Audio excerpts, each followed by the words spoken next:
வள்ளிக்கு ஜீவன் அர்ப்பணம். என் பெண்மையெல்லாம் உந்தன் சீதனம். உன் சீதனங்கள் என்ன நூதனம். முடியவில்லை காதல் கண்ணா மோகனர்த்தனம். விடிய விடிய கேட்குதையா உனது கீர்த்தனம்.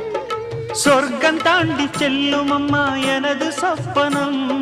போக போக காண வேண்டும் புதிய தரிசனம்.